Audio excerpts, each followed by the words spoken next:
In the previous video, I created and explained the Dockerfile for the Spring Boot backend. Now that the Dockerfile is ready, it's time to actually Dockerize the application. In this video, you will see how to build the Docker image, run the image as a container, and make sure everything works correctly using Docker Desktop. First, open Windows PowerShell. Before running any Docker command, you need to make sure that you are inside your backend project folder, because that's where the Dockerfile is located. Use the cd command to navigate to the path of your backend project, then press enter. This step is important because Docker needs to find the Dockerfile, and Docker always look for it in the currently directory. Now before running the next command, make sure that Docker Desktop is open and running. If Docker Desktop is not running, the command will fail because Docker won't be available on your machine. Now run the following command. Here is what this command does. Docker build tells Docker to build an image. The -t backend app gives the image a name. The dot means Docker will use the current folder where the Dockerfile is located. When you press enter, Docker start working. At this point, Docker reads the Dockerfile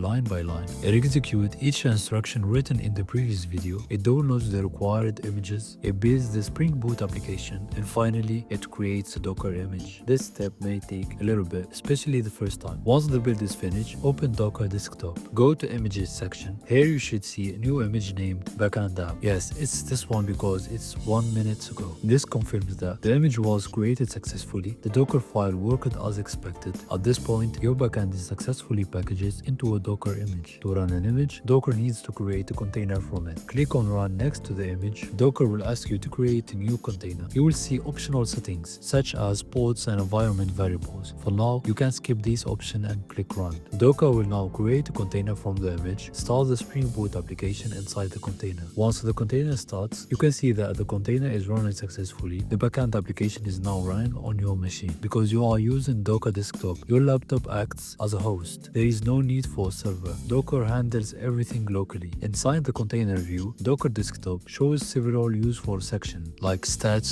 file, inspect, and like that, you build the Docker image for the Spring Boot backend, verified it in Docker Desktop, created the container from the image, and successfully ran the backend inside the Docker. That's it for today's video. In the next video, I'll show you how to create, read, and understand the Dockerfile for the front-end application. See you in the next video.